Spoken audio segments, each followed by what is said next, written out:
उधर पीडीपी ने बड़ा फैसला लेते हुए अब्दुल कयूम भट्ट को श्रीनगर का सदर बना दिया है। अब्दुल कयूम भट्ट को दोबारा जिला सदर बनाया गया है।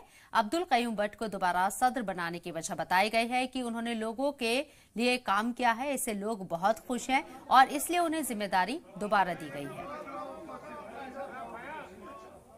मुझे एक बार श्रीनगर के हवाले से फिर मौका दिया, जो अधूरा काम है उसको पूरा करने के लिए। तो हमारा मिशन है, जो हमारे आजकल जो ये हमारे इलेक्शंस यूएलबी और जो कॉर्पोरेट इलेक्शंस जो होने वाले हैं, इस पर हमने हिस्सा लेना है। अपने जो उम्मीदवार हैं, अपने कैंडिडेट्स को खड़ा करना है, लोगों के पास जाना है, उनको अपने मसले मसाइल बहुत है। कश्मीर को आपको ऑलरेडी पता है कि किन मुसीबत से और गुजर रहे हैं और कितने दूर हैं हम।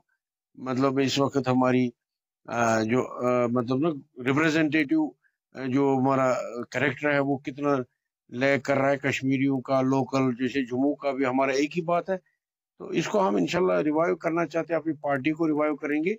और साथ साथ में हमारे बड़े ख्वाब हैं, इंशाल्लाह लोगों के भी मसले मसाइल हल हो सकते हैं अगर हम अपने कॉर्पोरेटरों को जितवाएंगे, तो इससे फिर हमारे मसले मसाइल भी हल होंगे।